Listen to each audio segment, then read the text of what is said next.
All right, y'all, as you're able, you can come back off camera or on camera, sorry, and join us.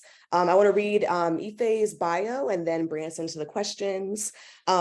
So Akomfo Ife Afriye Kilimanjaro, PhD, founded Meadow Nefer, and Ife, please correct me on anything I'm saying, a nascent website and support space dedicated to facilitating healing, wellness, and spiritual development.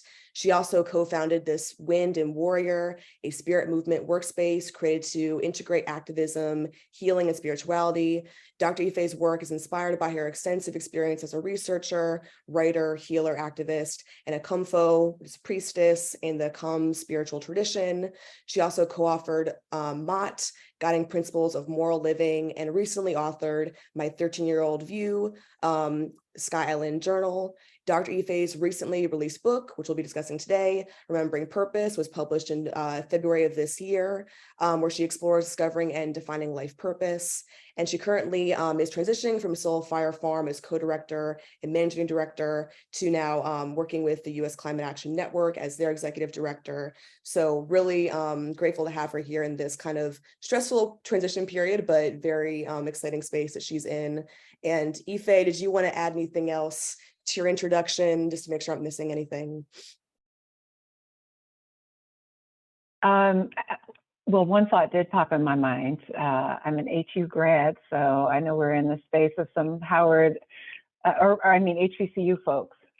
So yeah, a proud Howard grad. Love that. Can't miss that. Can't miss that. Wonderful. Well, I want to quickly just kind of prime us for this discussion, orient us to kind of this particular audience for this particular space. I think there's so many ways to engage with this book, but wanted to kind of orient us to the role many of us have as sustainability professionals. So anyway, so in this book, Ife, you give us part of your life story and take us through key moments of your childhood and adulthood that led you to this present lifetime as we understand it. And this is documentation of your journey. It was inspired by your daughter who asked to read about you, which I think is super special for a way that inspired you to write this and offer this to us. So you decided to section this book into letters to various parts of yourself and aspects of self, including speaking to your mind, soul, ancestors, both known and unknown, and mother's nature, to fully encompass what we mean when we talk about the non-human elements of our environment and ecosystem. And I think the way in which you do this was really special for me to read. And I think there are so many others that also can relate. And this is, relatable in many ways. And so given your calling to work on environmental justice issues through your traditional healing work and through your more logistical expertise as director of environmental centered organizations, I believe this book has a unique offering for us in the movement to learn how we can take time to reflect on our life purpose.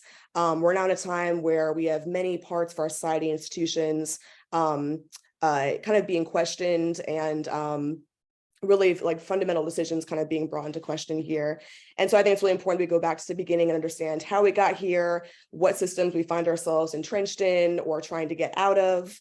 And so I think if we don't do this work, we won't really understand why we're here. We'll be circling around issues, been festering for a while. So I think it's really important to have spaces like this to really make us be more present with what we can do with our resources and capacity at this time.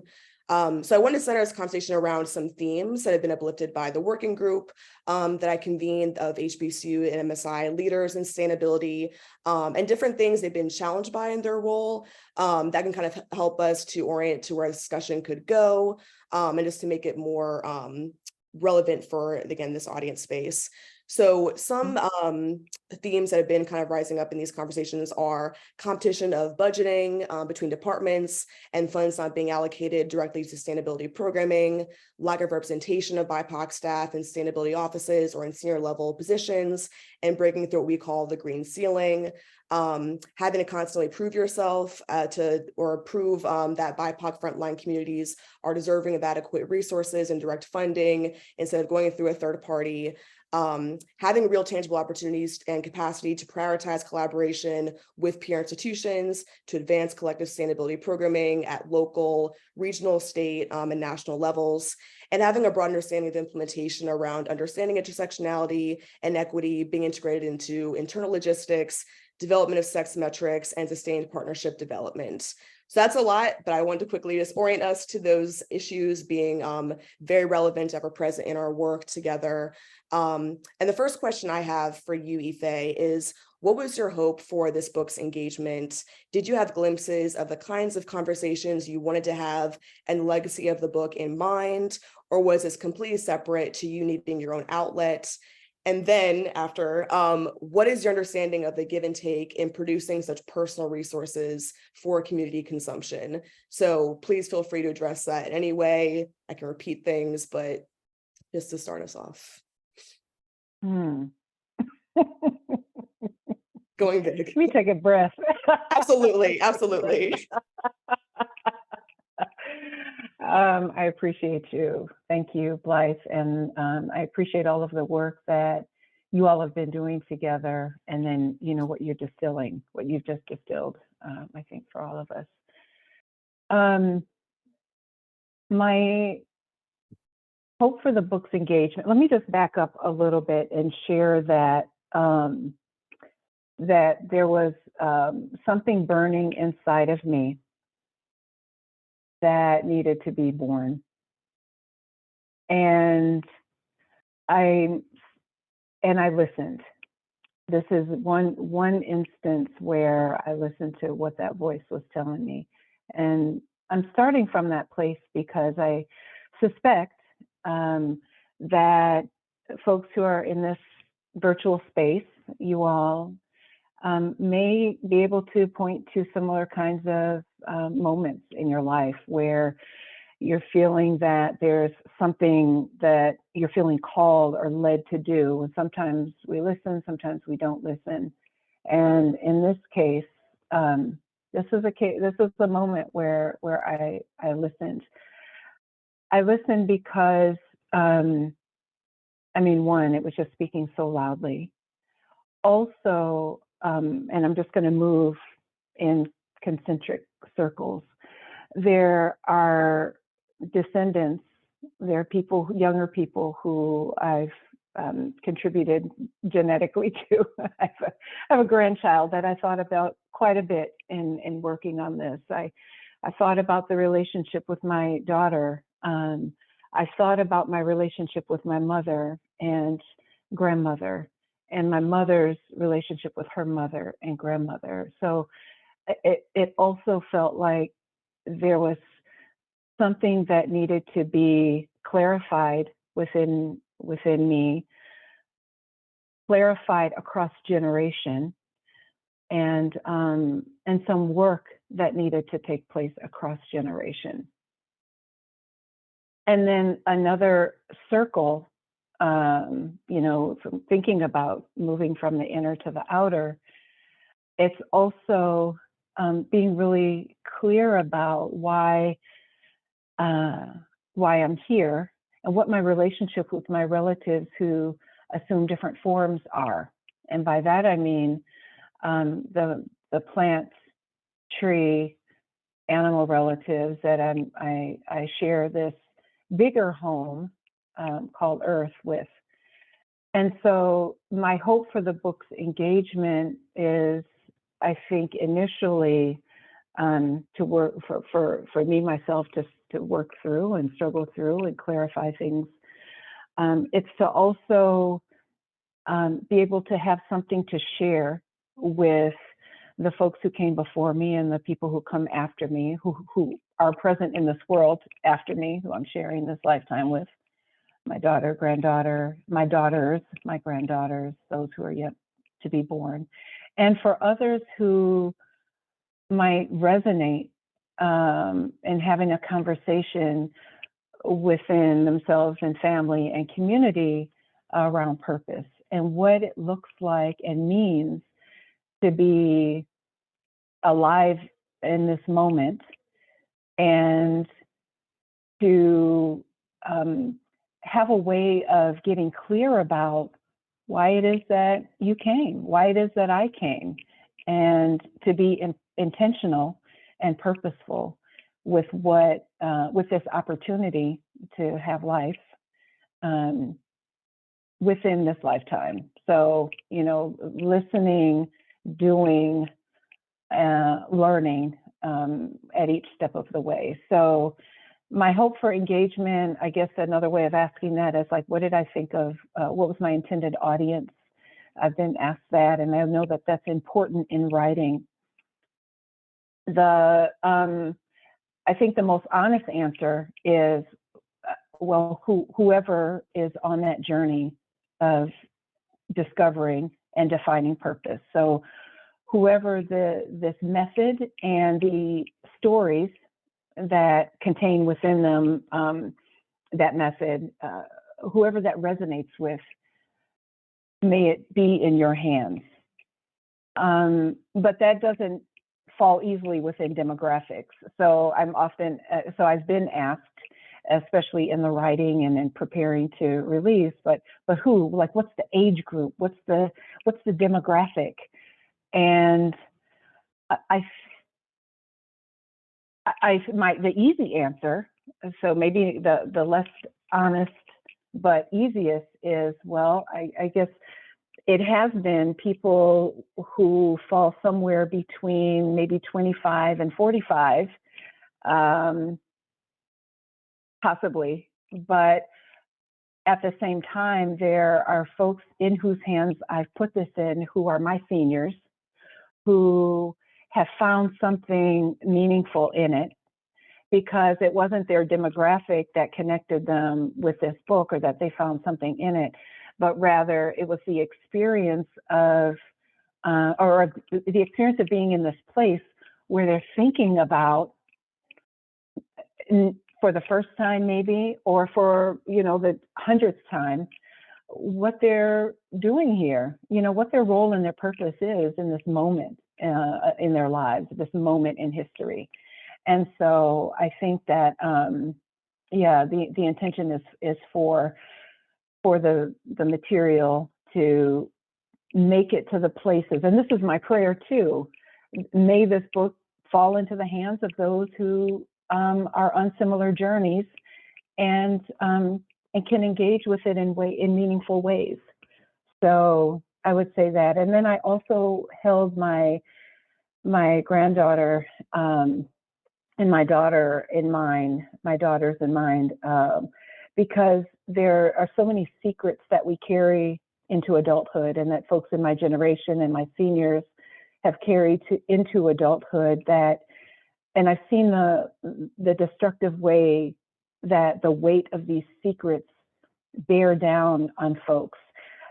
Secrets that are tied to very difficult experiences and traumas, and then also secrets that shouldn't be held as secrets, but because there are expectations for us to show up in the world in a particular way, we hide ourselves, we compartmentalize ourselves, we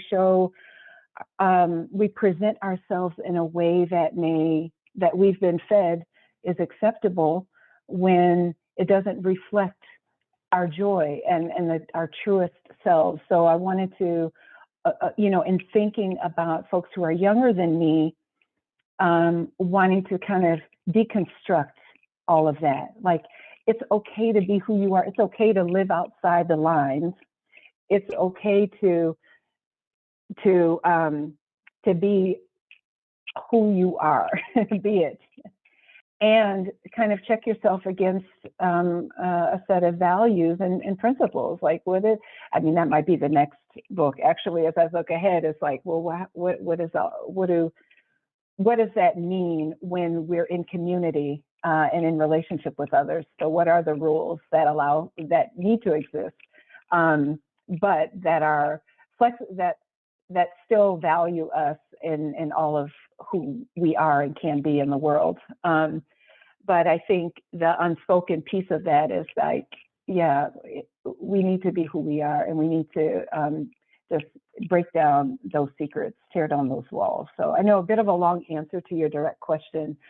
My understanding, this give and take in producing such personal resources for community consumption, it's what I just knew I had to give birth to this. And in the process of doing it, I was navigating the deeply personal experiences and traumas and mistakes and things like that that are written about. And what I kept leaning back on is, number one, this is life. These are some things that happen in my life, and I want to, as I mentioned before, just take away the secrecy around it, because so many people grow up and live alone and experience being alone as deep loneliness, because we think we're the only ones who have been sexually abused. We don't know how, there's this hiding around it. There's, around sexual identity, around economic security, or, all of these things, family dynamics. And, but there's nothing, everybody's experiencing stuff, So I just wanted to break down those walls of secrecy. I also wanted to create speak to some of these things, so that my gran won't feel like she can't bring stuff up if things happen, I don't want her feeling I don't want anyone who's 12 years old feeling like they can't talk to somebody because they have to hide, because they can't be who they are, because somebody told them they have to keep something private that shouldn't be, who can't say that they need help when they need it. I wanted to break all of those barriers down, and how to do that then by doing it myself, So, and my mom always told me there's nothing, and one of my teachers told me there are no secrets, only mysteries. So somebody knows something that you think you hiding. And so it's just why not? This is internally, this conversation with myself, create a situation where I'm learning and healing, and then also creating this space that, or presenting myself, showing up in the world in such a way that others can be affirmed and being, who they are, and breaking down those walls and barriers and so forth in their own lives. And that sort of gets to, I guess, a question that I've heard come up around what's the motivation in doing that. And I think for me, in principle, I'm motivated by just kind of listening to my spirit guides, listening to that voice within myself, listening to the voice within myself that's reacting to trauma, intergenerational traumas that have been passed down, that I want to disrupt and break, so that I'm not passing those also down to my descendants. And so I think there's something that I can't see that really speaks to that motivation. I feel like I have to do this. There's something inside of me that's speaking to that. And then also, I think, so that's individual, also within my ancestral line. Well, and that's also related with my ancestral line. There are things to disrupt and to break. And then as a human, a member of the human species, I'm motivated by lessons that I've gotten from, and one in particular, an encounter I had with a group of trees, where this might sound, strange to folks if you're not oriented in this way, but it doesn't feel strange to me, nor do I feel strange saying it, because it's who I am. I had an encounter with trees that kind of taught me a lesson that, there's I want to hide and bury myself away, or go into a safe place and just be with the trees, just be on the land, and not be in touch with people, because people are harmful. They cause pain, they're destructive, and all that stuff. And then the trees are they're not saying this out loud, but what's coming up inside of me within the community of these elders is just don't tell us this, go do that work. go work with your people.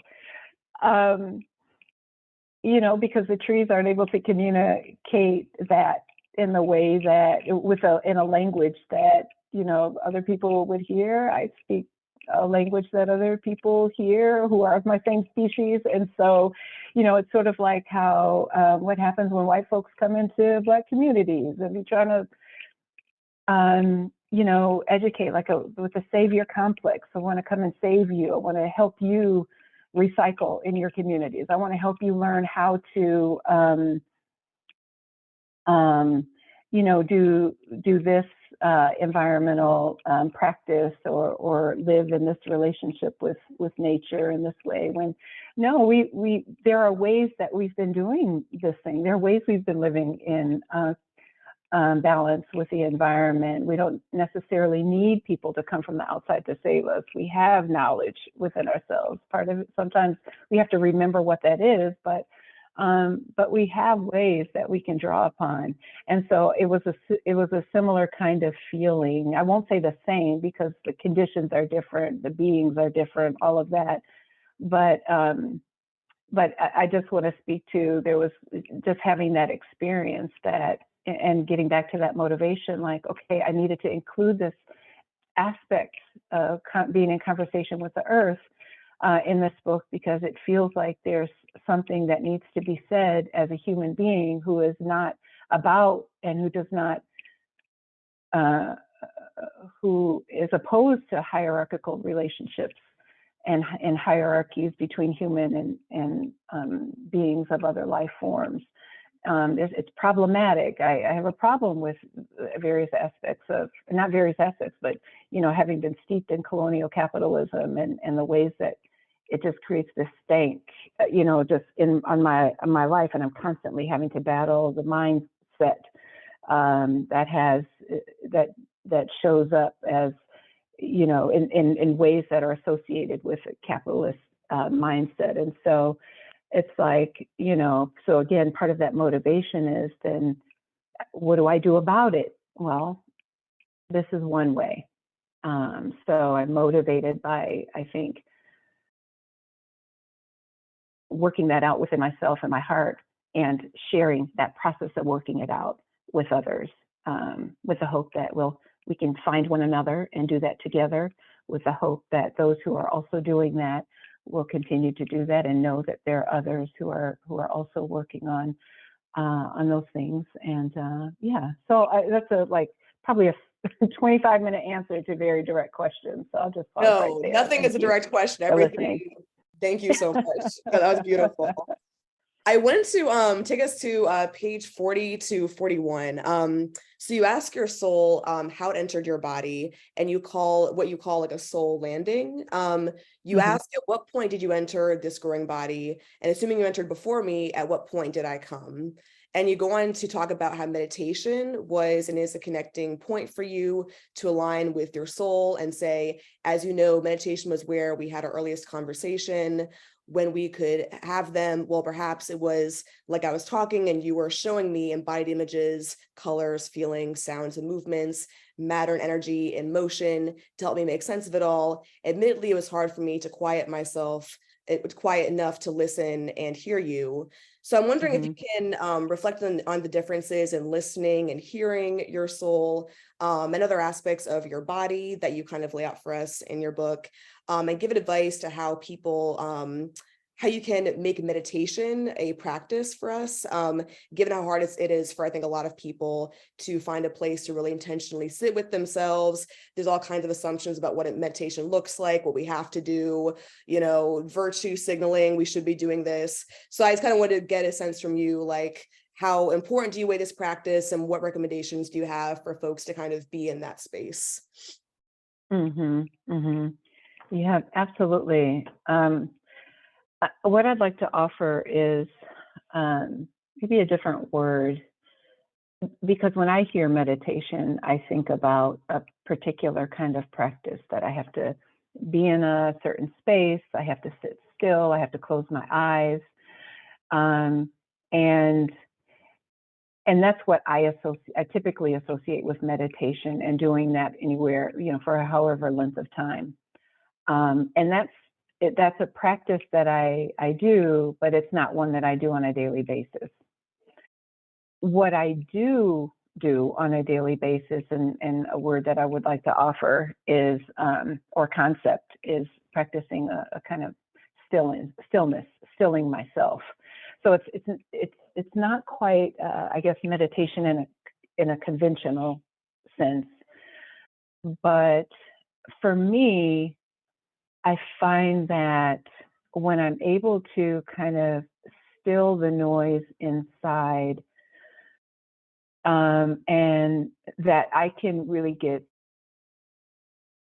clarity and kind of move into a place of groundedness that, helps me to kind of maintain a center of gravity regardless of what all is moving around me.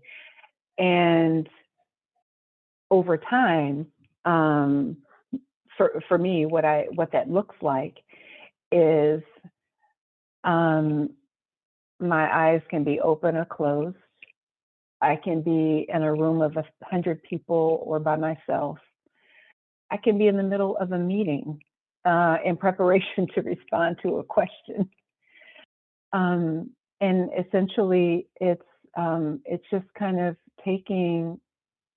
filling my insides, taking a deep breath, and letting my thoughts sort of move out. It's a pause, it's a pause before responding. It's a trip to the bathroom in the middle of a long meeting.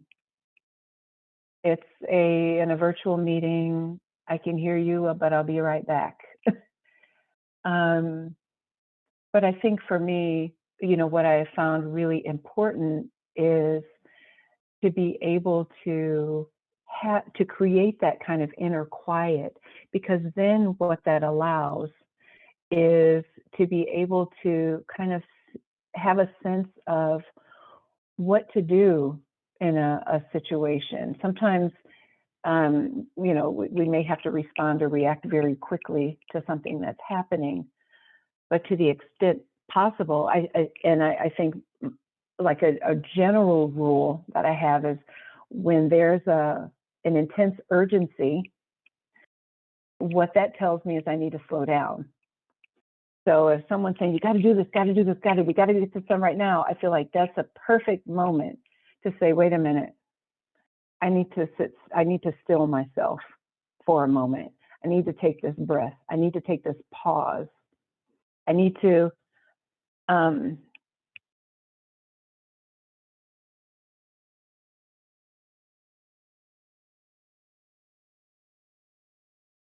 take a sip of water, And I think that what that allows is a sort of, calming and releasing of all of the movement and distraction, and allow for that connection with that oldest part of yourself, of myself, to be able to kind of be a clear channel and listen.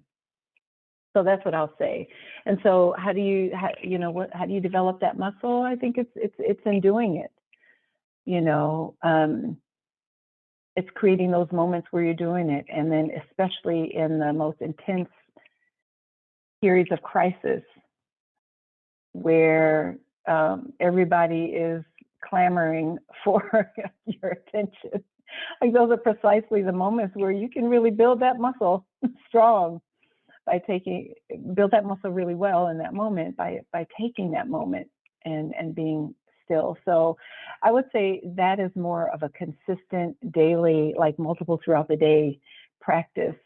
And then meditation, where I'm actually in a room, where I'm, or even a walking meditation, but where I'm like consciously working on clearing my mind or focusing on something and breathing in a really steady way. That's something that I do less consistently. Yeah. Thank you for offering that. And because we could go on for way more than an hour, I want to jump actually to question 5 from a working group member.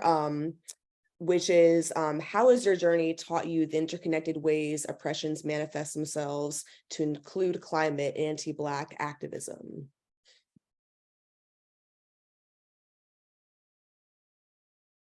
How has your journey taught you the interconnected ways that oppressions manifest themselves, to include anti-Black activism? So I'm curious about this is what I'm hearing, what I'm getting from this, and please correct me if I'm wrong, is like, how have I seen that anti-Black activism shows up That's how I'm in interpreting. these various spaces and places? Mm-hmm.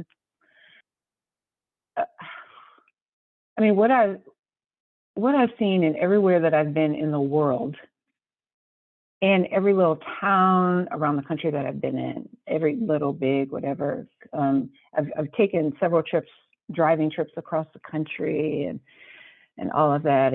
It's that, I mean, number one, Black folks are under, or at least there are attempts, it seems, to have Black folks under everybody's foot, no matter where in the world we're talking about. And if we're not talking about Black people, we're talking about whoever the darkest people are always systematically mistreated. And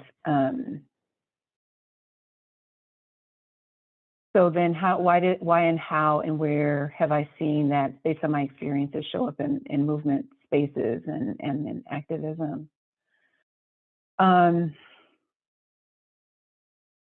I'll respond in one way, in this way, and there'll probably be others around it. Because I don't know, I don't want to sound reductionist in saying this, because there's no one answer. There's no one thing to point to and say, well, if we correct this one thing, then anti-Blackness is not gonna exist anymore, because that's just not true.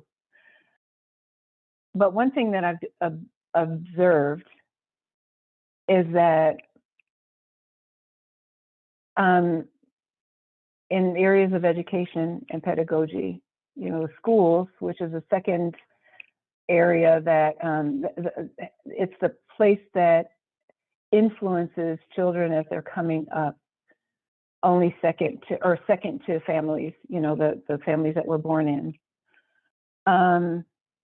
Those places have not changed. What children are fed in schools and how we're fed and what they come up in, like, reinforces these ideas, but they're more than ideas, because ideas live in the head, but these core embodied beliefs that Black people are less than everybody else. And so then, even where later in life there are attempts to intellectually offer other bites, other tidbits, other messages, like in higher education or community centers and so forth, it comes after these decades, or these many years of indoctrination within educational systems, that again are reinforcing these hierarchies, that this notion of hierarchy, which is that somebody or something is above someone or something else.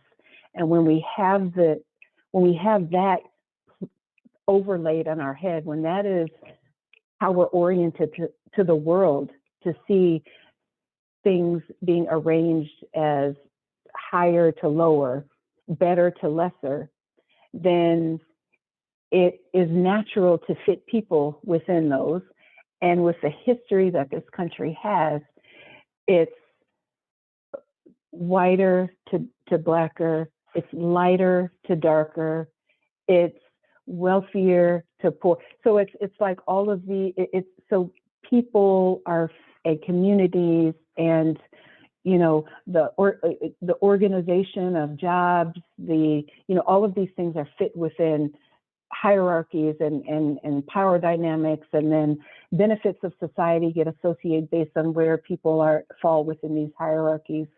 So all that to say that I think in one way that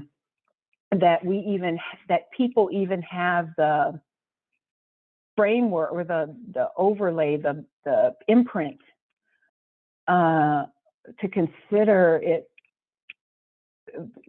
to hold any aspect of white supremacy and anti-Black notions. I think that we've got the receptors for that. It's how folks come up, over the years. People don't just become anti-Black when they encounter,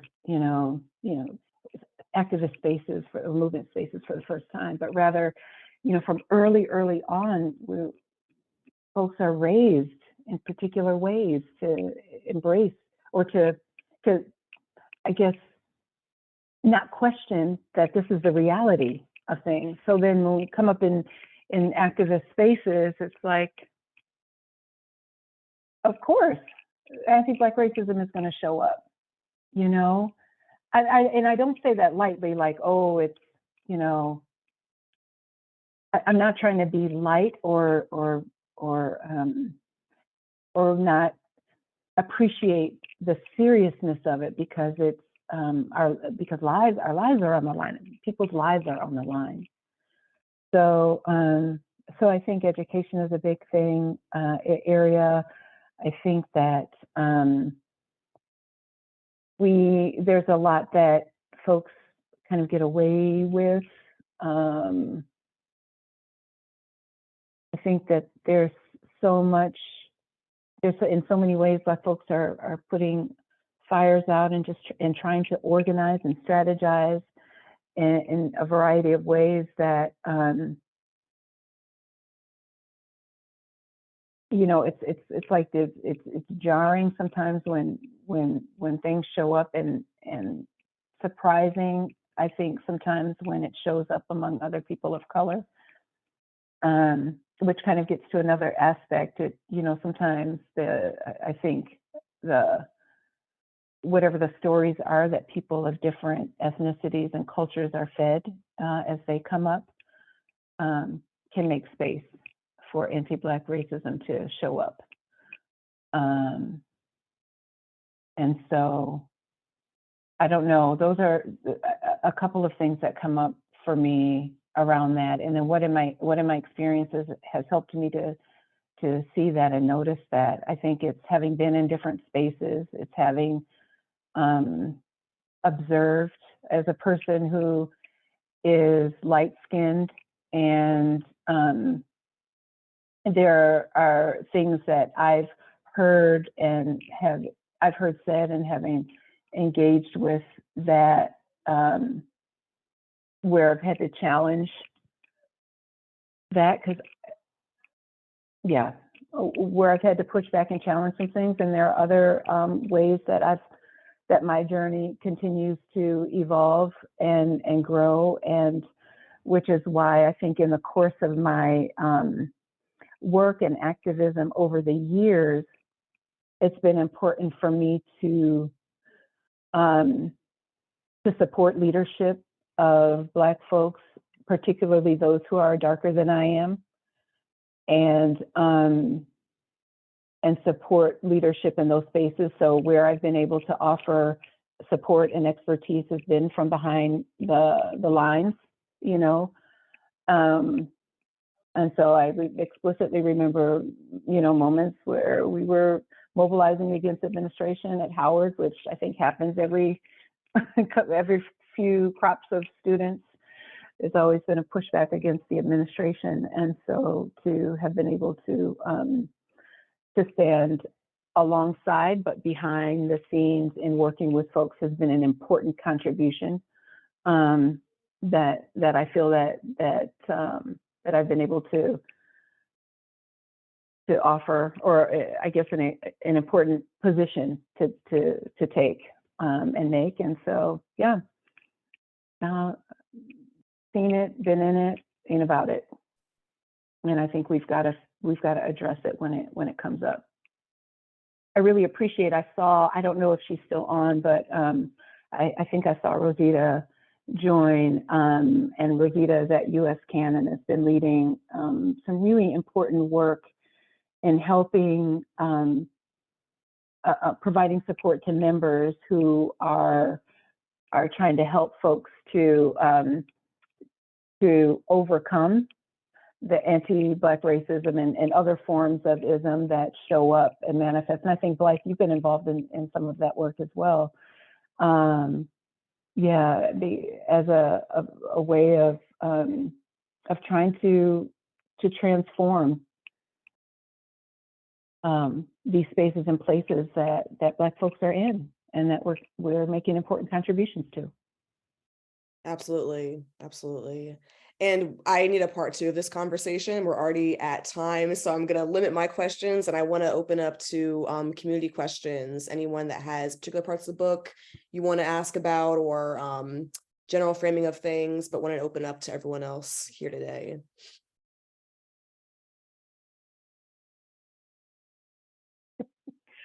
I just want to, Dr. Avery wrote this earlier, but I'm just seeing the chat. It went in the back of my mind, like, we can have a whole thing about HBCU stuff, but Yeah, real competitive. Yeah. that'll be a whole nother conversation too. Right.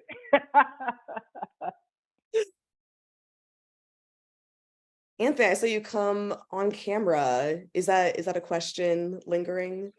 I mean, I really just don't have a question. I just really appreciate the book. Like when you're saying that people who need to read it or have it be available to them. So I want to thank Blythe for sending me a copy so I can read it. This is really inspiring and awesome. It's just, I mean, even the last thing we were talking about, like as far as like, you have it in your book. Like it's so, like there's so many things I can unpack. So I appreciate you being so vulnerable, instilling so much wisdom in this book.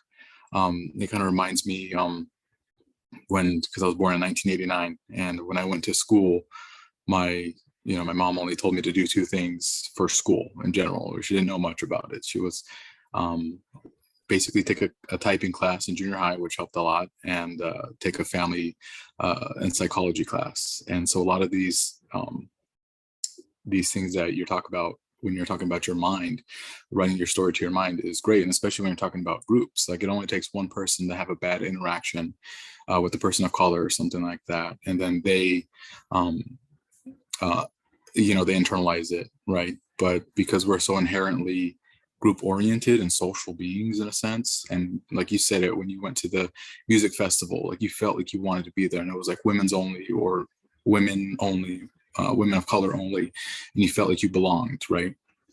And so I think even like if you just have that one person who brings that much hate or has that bad experience, and they're bringing other people along too, as far as like even people who don't necessarily think that, but because we want to be a group, these people are coming together, right? And that's how it kind of perpetuates in that certain sense, and just because of our need to be in a group. And so, but yeah, you just had a lot of great insight. I just wanted to say thank you for writing this.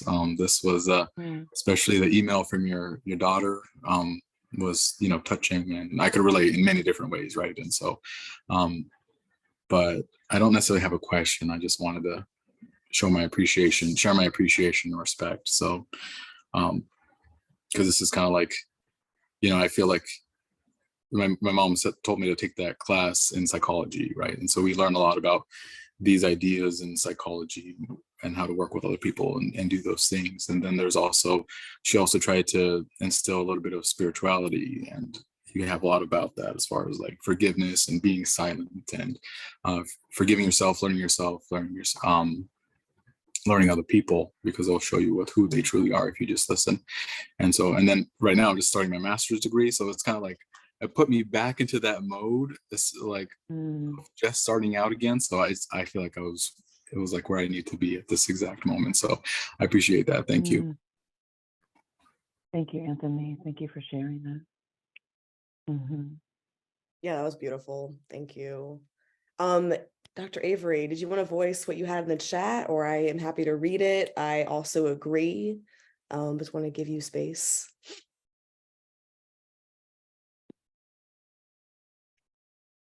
And maybe you're not in the place. Let me just read it, just make sure. Speaking Okay, of, sorry. oh no, okay. We'll make sure. Okay. So sorry. Yeah, basically of course, Dr. Ife, you know, I have big light and love for you, and on the work that you do, huge admirer from afar. And thank you for your book. So my question was, obviously this conversation was so soul filling today. And it just put me in the mind of when I go to HBCU campuses. So one of the things that we talk about with Passport University is obviously the globalization of Blackness, what that looks like, and how they should feel empowered to be their full selves as both representatives of the diaspora, and then in some cases when we go to the diaspora, right, and what that exchange looks like. But the core of that is being able to travel with self. The first question mark is, who is self? And how do we care for self, whether we're within our 16 block neighborhood, on our campuses, or on a plane internationally? And that always lends to the conversation of wellness. So I'd love to get your insight, or just, you know, your thoughts on how your book and this discussion around you know, reimagining, redefining, and becoming, like, how do we translate that, or potentially what could that look like? Your book played out and manifested on HBCU campuses for students. Well, if there are folks who are in a position to get it into bookstores, or who know folks teaching courses that where, like, in, I don't know if where and how it would fit, environmental studies, and yeah, let me know. Because I'm happy to be in communication and to move the book in different places. Also happy to schedule be in places where our folks are, you know, at all ages. So HBCU, HU, no, I'm messing with, with you. You know, all the places. Yeah, I think support would be needed though, because I tell you, I've been, Blythe has been amazing in helping to connect me with you all, creating this space. And I'm a person of one who's trying to do a few things with the support of another young lady that's been helping me with some social media things. So so any connections you all can make, I'm happy to help to move it on out. And if there are other ideas about how this book might be useful, or where it might land, that would be a really good place for those who are in those spaces. And yeah, let me know. I'm happy to move it out, happy to talk to anybody, especially our you know, our folks that have a special place. Obviously, I don't know if it's obvious, but you know, I have Black daughters, I have Black grandchild, I have, you know, in my lineage, the folks who raised me and cared for me. And so, yeah. Thank you, Dr. Avery. Thank you. Anthony. Yeah, sorry. One of my biggest takeaways was just to connect. Like, that's what this book pretty much is inspiring me to do. And so, I mean, that's important when we're speaking communication and talking to other people, as far as, you know, we can tell people the facts, but as soon as we make it that personal connection, that goes a step further, right, in that sense. And so, but yeah, so personal connection would be the best, I would say. But so thank you for Yeah, personal connections. And I know that this is a little bit different than probably what I was getting from what you were saying. Something that's come up quite a bit that folks are speaking to in their lives are the presence of their ancestors, and how important it has been to I don't know. I don't know if this is something new. I'm just in this moment in history right now, but a lot of folks are saying to their grandparents or grandmother comes in their dreams, or they felt, somebody who has passed near them, they're wanting to honor them. So there are a lot of folks who are speaking to the presence of their ancestors in their lives.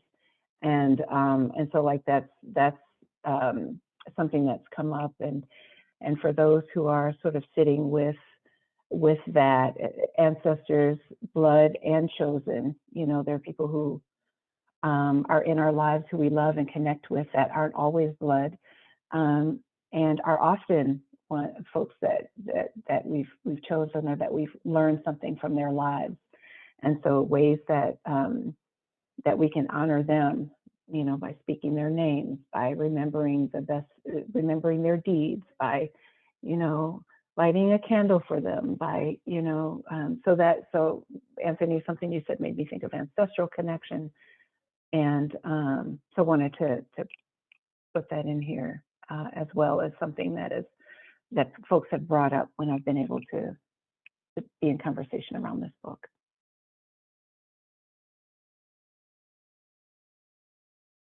In our last few moments, I want to make sure people have a chance to follow up with you, Ife, and know how to engage with you, what to look out for, and also make space if you have a question for the audience before we transition now. And it's a hard transition. I can spend so much more time doing this, but we only have an hour. So really happy everyone was here today. But anything you want to speak to in either one of those things?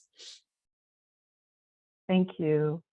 I do have to hop off, but I put my email here, and you're welcome to reach out. Yeah, thank you. I really, really appreciate, Blythe, the invitation. I really appreciate all of you all for your support and in participating in this space.